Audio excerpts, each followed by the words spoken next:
toute une partie de Paris est bâtie sur d'anciennes carrières transformées en catacombes pour y réunir les restes humains enfouis dans les cimetières désaffectés des églises, des couvents et des hospices.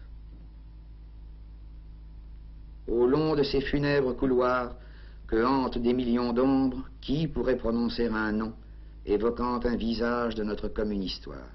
Et pourtant, il y a là des Valois, des Bourbons, des Orléans, des Choiseul, mêlés à une foule de gens obscurs, et aussi des artistes, des savants, des historiens, Pierre de Montereau, Guillaume Budet, Philippe de Champaigne, Mansart, Perrault, Malherbe, Lully, Colbert, Louvois, Pascal, Racine, La Fontaine. Sur ce lugubre charnier, cette masse accumulée de membres cassés et déclinés en cendres, s'épanouit la plus merveilleuse floraison d'œuvres vivantes.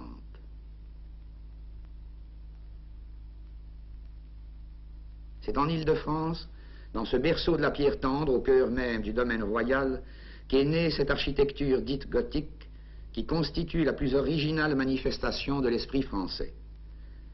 La force, la grâce de la jeunesse créatrice s'exprime dans ces voûtes de plus en plus hautes, de plus en plus audacieuses, œuvres de Robert de Luzarches, Eudes de Montreuil, Jean de Chelles, Pierre de Montereau. Dans ce système nouveau apparaissent une vigueur, un élan, une fécondité inventive que traduisent les qualités d'un travail fait de mains d'ouvriers.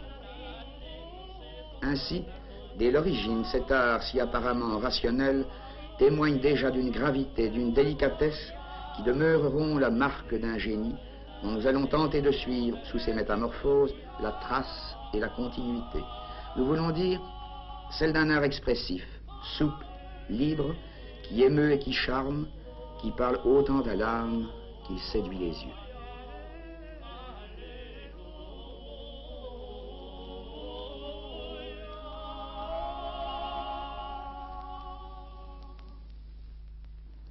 Ces traces du génie français, un architecte remarquable du XIIIe siècle, Villard de Honnecourt, bâtisseur de la collégiale de Saint-Quentin et de Notre-Dame de Cambrai, va nous permettre de les suivre grâce à cet album où il notait, dessinait, toutes les formes de l'expression qui lui paraissaient remarquables. Architecture, personnages, animaux, floraison, toutes formes soumises à la loi fondamentale de l'unité, telle, disait-il, que la géométrie l'enseigne. C'est d'abord la flore de nos jardins et de nos bois que regardaient ces grands inventeurs d'ornements. Le rare est tout de sympathie, d'amour pour ce qui éclot, ce qui vit. Ils pensaient simplement que le plantain, le trèfle, le lierre, le chêne ou l'arôme des prés de l'Île-de-France avaient assez de noblesse pour orner nos églises.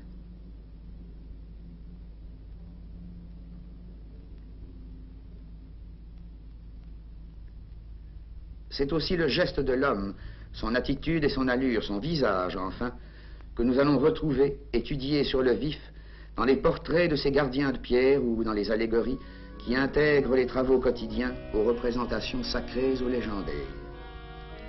Qui ne serait sensible à la grandeur de cet art, dans lequel les choses visibles sont le signe des invisibles? Au Moyen-Âge, disait Victor Hugo, le genre humain n'a rien pensé d'important qu'il ne l'ait écrit dans la pierre.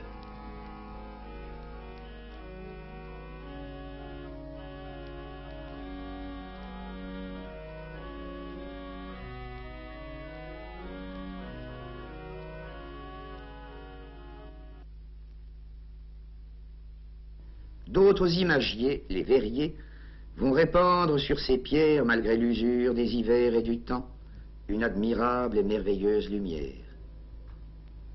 De l'abbaye de Saint-Denis demeurent les témoignages les plus précieux, les plus rares aussi.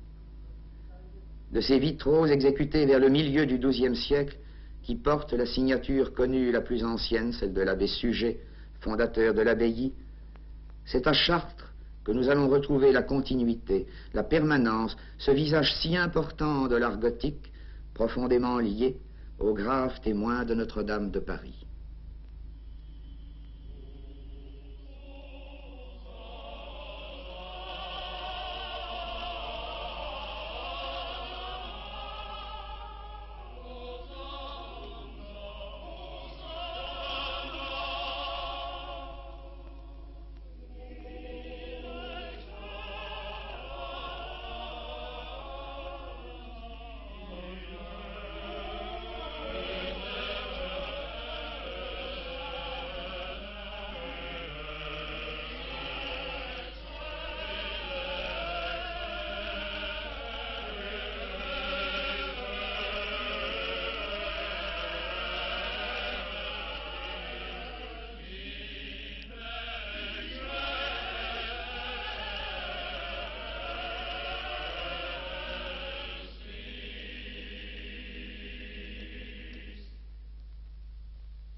L'art du vitrail a exercé une profonde influence sur la peinture des manuscrits.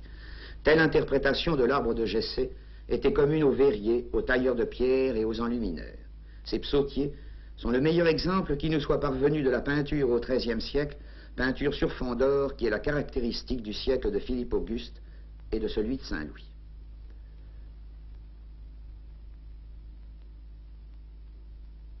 Dans un cadre uniforme d'architecture, nos enlumineurs évoquaient les scènes de l'Ancien Testament. Aussi scrupuleux qu'ils fussent d'une tradition reçue, le charme était plus grand dans le merveilleux que dans le souci d'une vérité historique.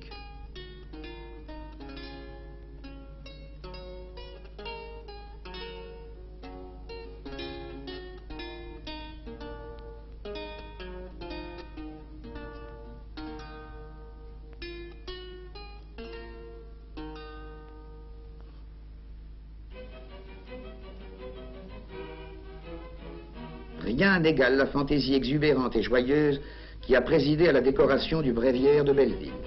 Les épisodes les plus graves, les plus édifiants, sont entourés d'un monde ironique et cruel d'animaux, d'oiseaux et d'insectes.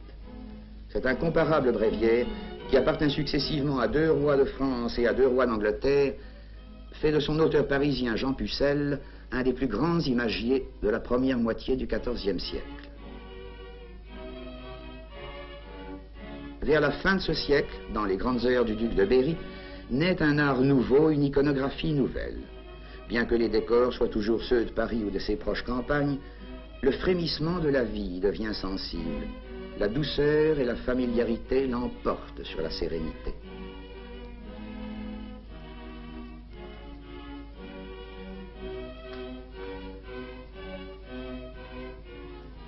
Avec le livre de Gaston Phébus, l'artiste fait montre d'un sentiment de la nature inconnu jusque-là. Les chiens, les piqueux, les biches, les lièvres, les chats sauvages vivent dans l'herbe, en plein taillis, l'art du paysage est né. La gaieté éclate partout dans ce mélange de l'humain, du végétal, de l'animal. Ce sont déjà là des caractéristiques essentielles de l'art de l'Île-de-France.